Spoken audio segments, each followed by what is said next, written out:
Okay, hey folks, we're going to be doing the splines on this box. In this episode, I'm going to be using a couple of devices like this one. This one will hold the box about like this. And so you can see me holding the box fits into this like this, and actually it fits like this at the bottom. And it's going to be run over the saw blade right here to cut those splines. Now I figured out where I'm going to put the splines by using this little story stick that I made. If this is the top of the box right here, and I put this on here, that long line right there is where the box is going to be cut in half. In other words, everything on this side is going to be the lid, and all this part will be the box itself. And the lid will have hinges and a hasp, and so it'll be able to close. There'll be one spline on the lid. The top of the box will be part of the string. The rest of the string will be that spline. It's going to be the little short line right there. So that's one of the splines I'll cut. There'll be 3 more splines that I'll cut. And they're equidistant apart between the bottom and the top of the box. I measured that simply with some calipers right here, where I went from one to the next, and to the last one right there to get that just right and make it look good. Now, I'm going to be using this fence jig right here. This is an auxiliary fence that slips right over the top of this existing fence. It's all made out of plywood. It's quite heavy. This top part is actually 2 pieces of plywood to make it very strong and very square in here. And I've got the auxiliary flints screwed to the side of this thing. You can see the screws all the way up and down this thing on that. And so this board will then run along the side of that. So I've got a nice tall fence that I can run this board along here and cut those splines with it very accurately. Now the way this fence works, it slides over the existing fence, but I've got these clamps on this side over here. And if you can see these clamps, there's a clamp right there. So I'm going to clamp this one and clamp this one. Now let me use the GoPro. I'll show the GoPro. There are the clamps right there. So they come in and out, and come in and out like that as well. Let me see what that does. Yeah, it comes there. So the GoPro works fine on that. I've taken to just using the GoPro in my hands when I need it, and that way it won't be sitting on top of my head the whole time. So what I'm going to do now is I'm going to set the height of the blade, and this will be the device that holds the box. So it cuts the spline along the side of the box. So the box is on here at a 45-degree angle, and we'll be cutting the spline on there. Let me use this clamp to clamp the box to the side of all of this. Go back, push that up, and push it down into the. So this box now is held against there, and I want to set the height of the blade. Let me use this GoPro now. So we'll be looking at the height of the blade set up against that. Now this dark line right here that you see is the middle of the blade. So I want to take one tooth and put it right there where the middle of the blade is, and then slide this up. I didn't need to hook it so tight that I couldn't slide it. So that's in the middle of the fence. There's the. Okay, now you notice the blade does not reach the height of. Let's see, how can I do this? Do it like this. Come on the inside. That won't work either. I would have to do it like this, but let me just take it off there and show you.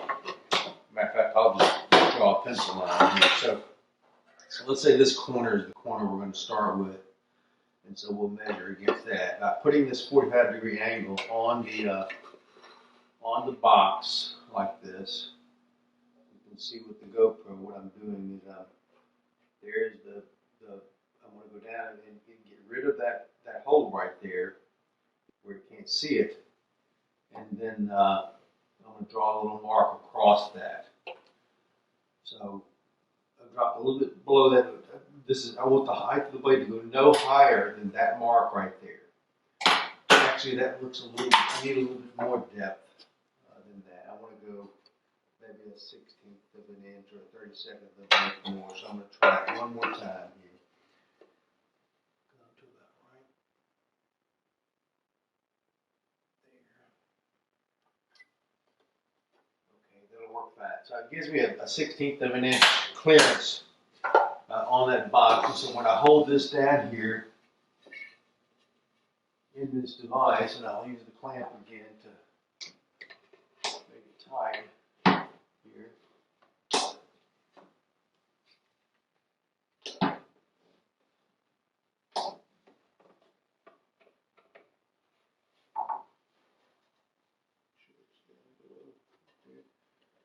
So right now the blade looks a little bit high of that mark.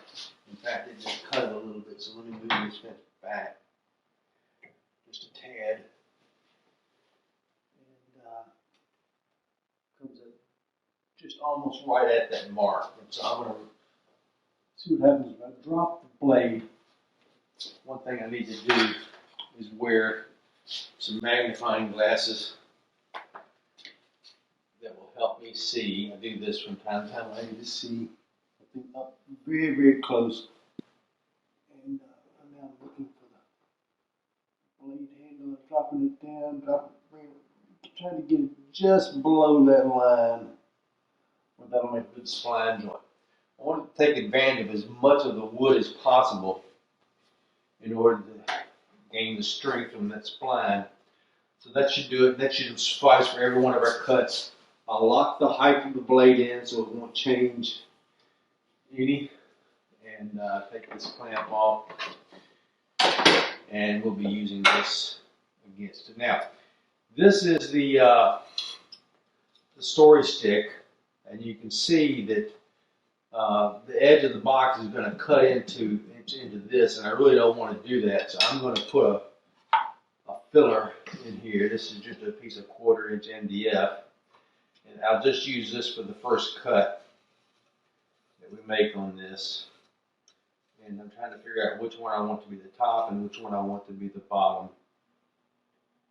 Yeah, this is going to be the bottom because that's where that filler is. So, so the top is going to be against this. And I'm looking for the spline.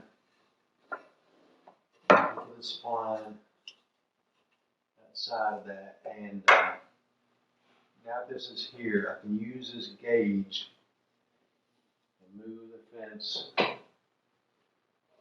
close to the blade so that it just comes right down in the middle of that line right there. And looking at the GoPro from the top, you can see that I'm just right in the middle. It doesn't appear to be the middle. I must have moved it a little bit.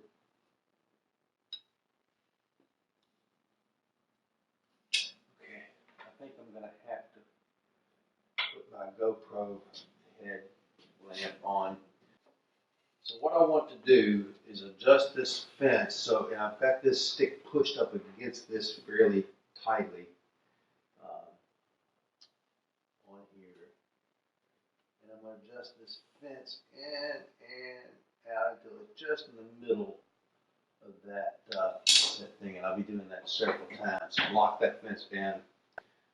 Now I can put the box in this jig, hold it down, and when this cuts, this will cut that first, and the blade's going to be very close to the edge of the box. I need to hold everything very steady. So I'm going to start it up and run it out.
So those first 4 splines are cut. Let's just verify that we cut them in the right place. So yeah, cut just dead center of that line right there. And I see that it didn't go through completely on the blade, which is exactly what I wanted. So I won't have any holes in there. And now I can adjust for the next set of 4 splines. And so I'll be moving this fence back and getting in the center of that one. I'm pushing hard against this. Actually, I don't need this anymore, so that can go away.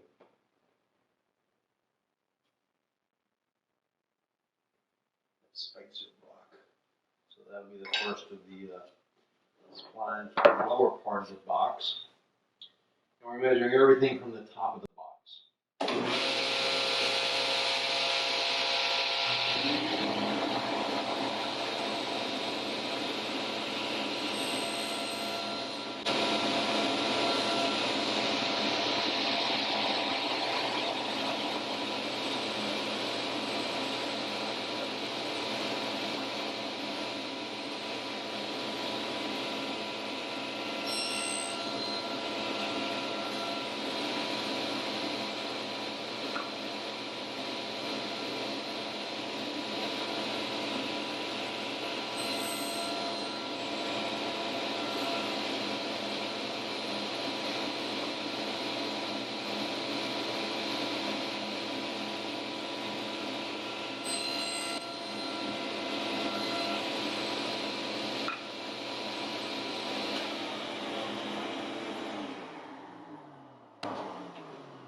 We'll be moving again. There's one thing I want to see while this was stopping.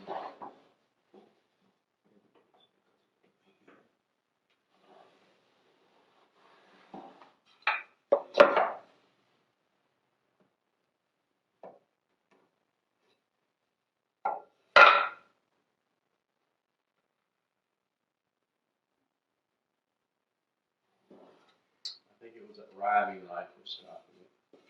But I'm not certain of that. I'll have to test that later. See what's going on. Now, we use our gauge again. Go to the next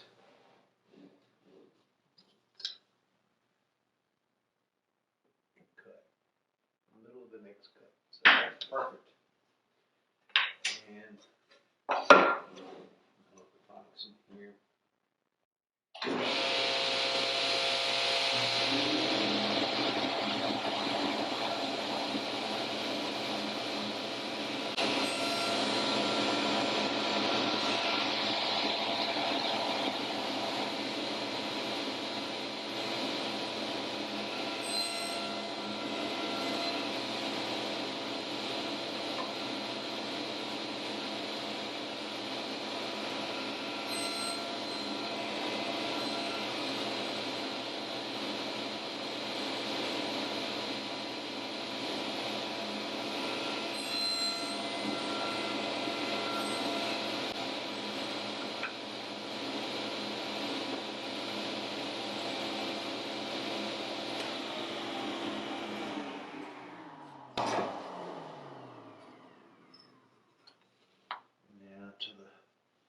Final set of 4 splines.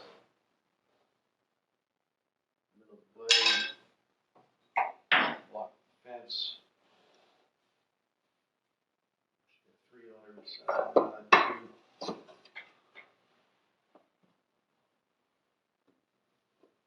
Definitely where it was catching.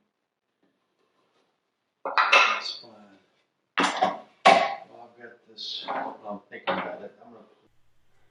Hey folks, I was getting really bugged about why the riving knife was catching on the uh,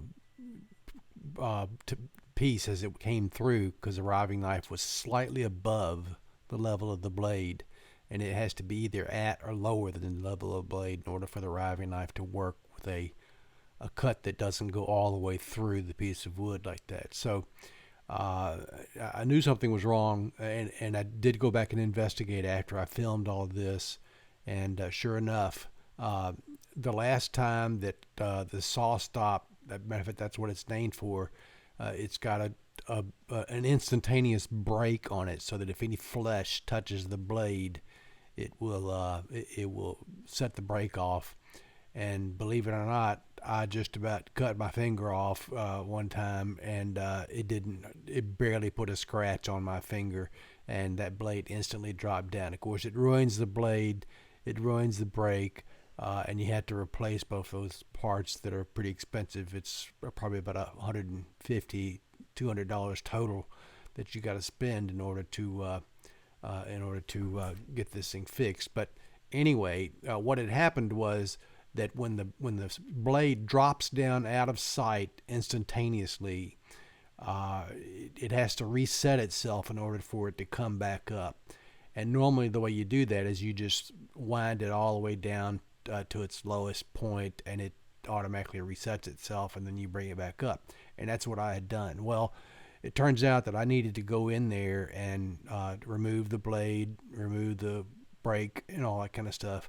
And I pushed the trunnion down until it was out of whack again, and then I pulled it back up, and this time it snapped back up a little better, and it's now running perfectly on the riving knife, just the way it's supposed to be. But anyway, glad I got that figured out, and we'll just continue on with this video now. I'll skip over all the section where I'm trying to analyze why that's doing that.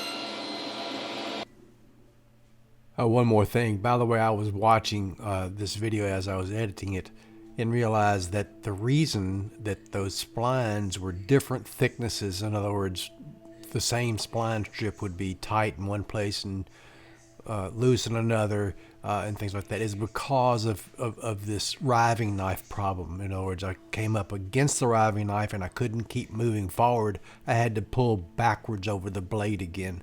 And so that was inviting a bit of trouble doing that every time, and I had to do it every time. So you've got to be able to pass through forward, and so that was one of the things that was bugging me. So, sorry.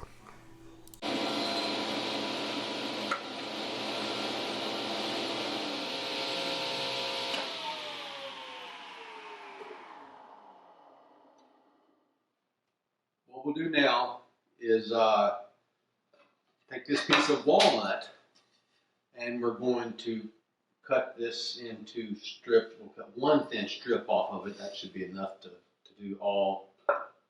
Let's see, it's 4 on each side. 4, 8, 12, 16 splines. But that one side of this, whichever side of the rip, should be enough to make 16 splines. Because you'll see how I cut them. All I had to do is cut them in a little triangle so that the triangle fits down in there, all the way seated. You put glue on each one and do that. So let me turn these videos off, and we'll be back in just a little bit when we get ready to do that. Okay, hey folks, we're ready to continue with the spline joints. We've already cut them on the box, and we're now going to cut a thin strip off this piece of walnut to create the actual spline joints themselves out of it. And you'll see how we cut those up and glue them in just a moment here. And I'm using the same technique here that we set up on the video about doing a half fence thin strip ripping jig. And I've got the little device, the wedge already glued on over here. I've got my fence on the side. I've already got the width measured for this 3/32 width. This is the width of a saw blade. And I'm going to put my hearing protection on, and we'll rip this joint and see if we can get a good fit.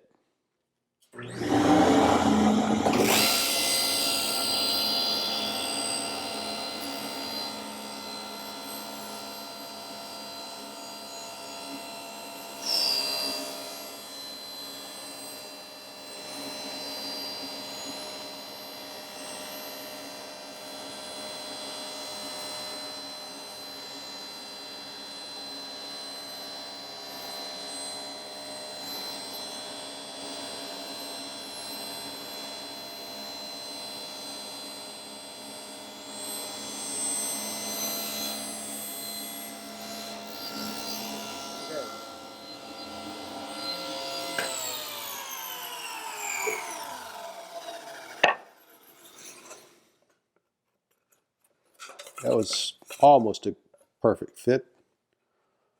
That one fits in there tight. This one fits. They're all pretty tight. And what I may do is do a little bit of sanding on this just to remove a tiny bit of wood right there to get them to fit a little bit loose. Actually, that one's a perfect fit. So is that one. So is that one. So some are perfect, some are tight. The glue will lubricate it a little bit, and we'll see how that goes. And so now the job is to cut all of these pieces up into, which is the one I cut several here. That was too thin. That one's too thin. And that one's just about perfect. Yeah, it's tight. So this is the one we're going to cut up, and we'll leave those there. And I need 1, 2, 3, 4 times 4, 16 different triangular shaped pieces. And so I'm going to use the miter saw over here. So I'm going to move the cameras. I'll shut them down now. And we'll get those cut on that miter saw like that. Hey folks, we're going to use the miter saw to cut the splines off of this piece of walnut. And here's the piece right here. And we've got to move some of these fences back a little bit so we can get a 45-degree angle here.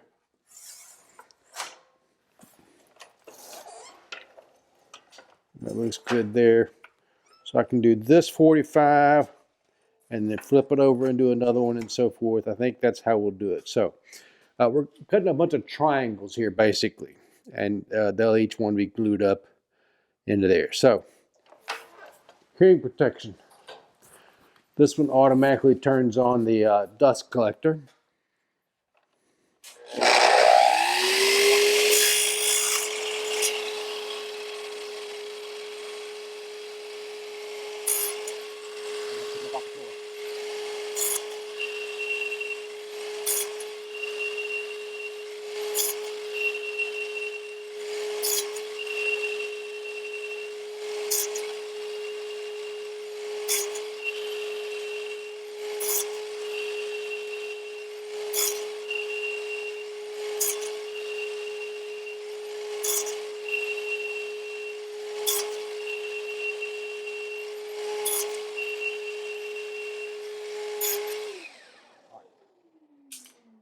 Can you believe one of them stayed up there? Here's another one right here. There's another one. And so let's just get on the floor and start picking these things up. 1, 2, 4, 5, 6, 7, 8. Yeah. Left, 12, 15. All right. I got enough left. I think I need to rig up some kind of contraption to keep them from falling away. I know what I'll do. I'll put this kind of right there, and that way maybe it'll stay in the same place.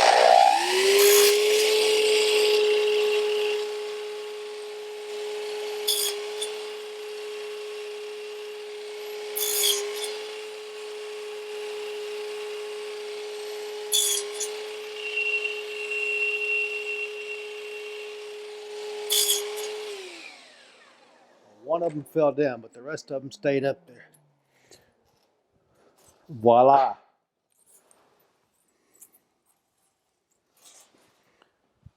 All right. If we need more, we'll cut more. Okay. All right. Let me set the cameras up again a little bit different way so that I can show you gluing up this stuff. See you in a minute. I've got this. I've got these right here. And let me get a piece of that silicone out.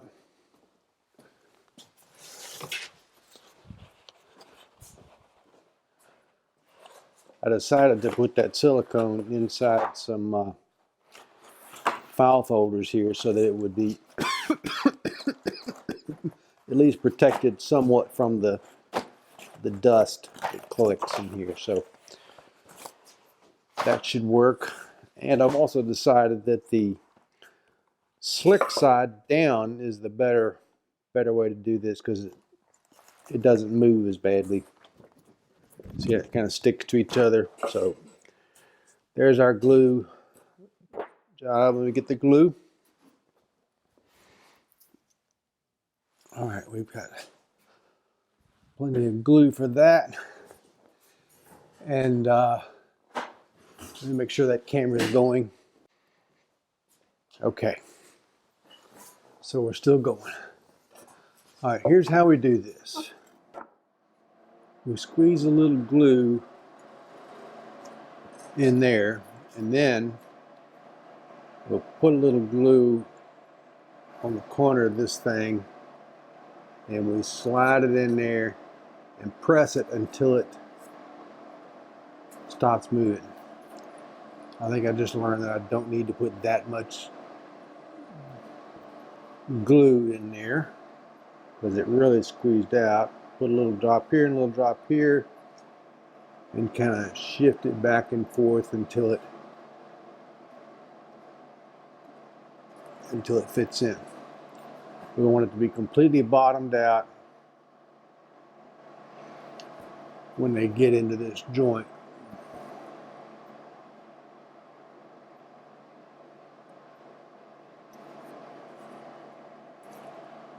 And then of course all that excess gets cut off, and all we're left with is the splines. So this is a nice contrasting color for the wood, so the splines will show up nicely. And put a dab of glue there. Y'all probably don't remember the commercial, "A Little Dab Will Do You," about the men's cologne. And there's this, there's this.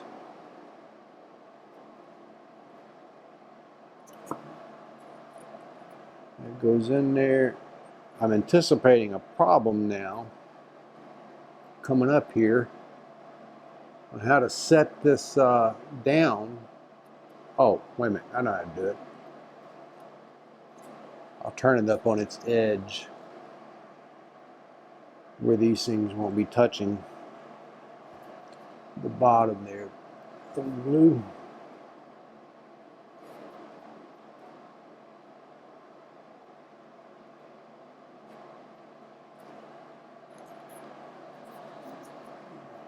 And we'll see if I counted right on the number of pieces here.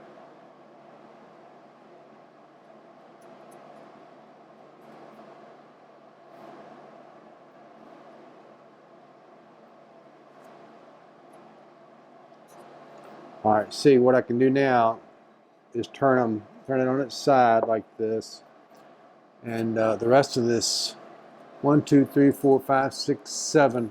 I'm missing one. I'm worried about that. I decided I need to spread a little bit here.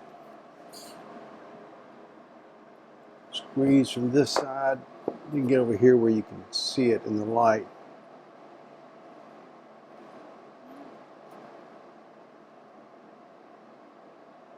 That was the tightest one yet.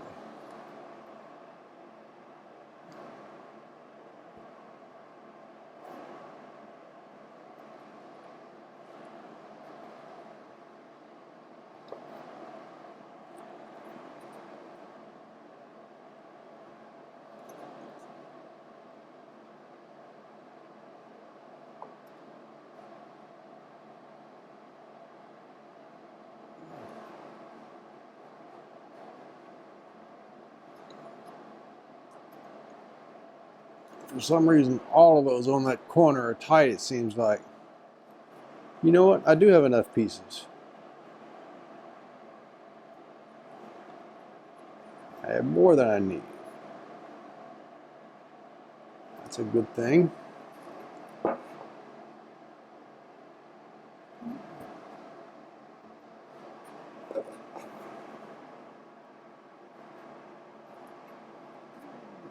That one was loose.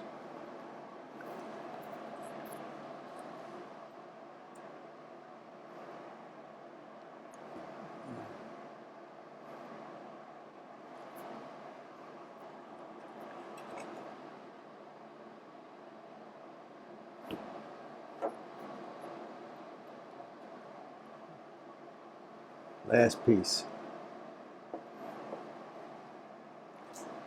Oh no, I am wrong. I was thinking I was done. I've got 4 more to do and I got 3 left. Let me cut another one real quick.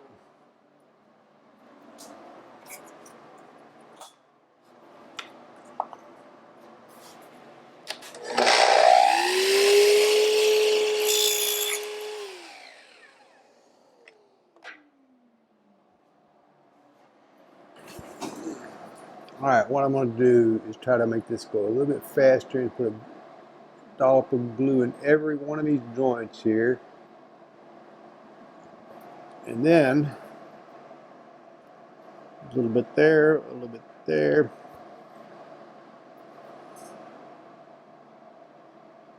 Start from the bottom because it's easier to reach.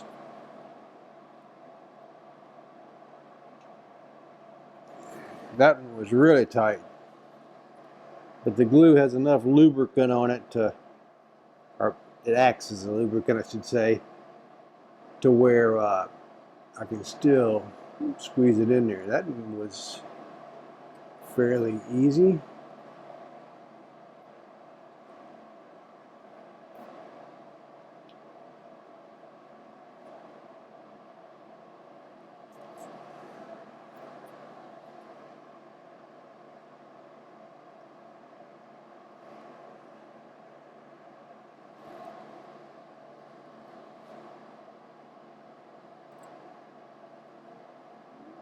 I would have called that a perfect fit there.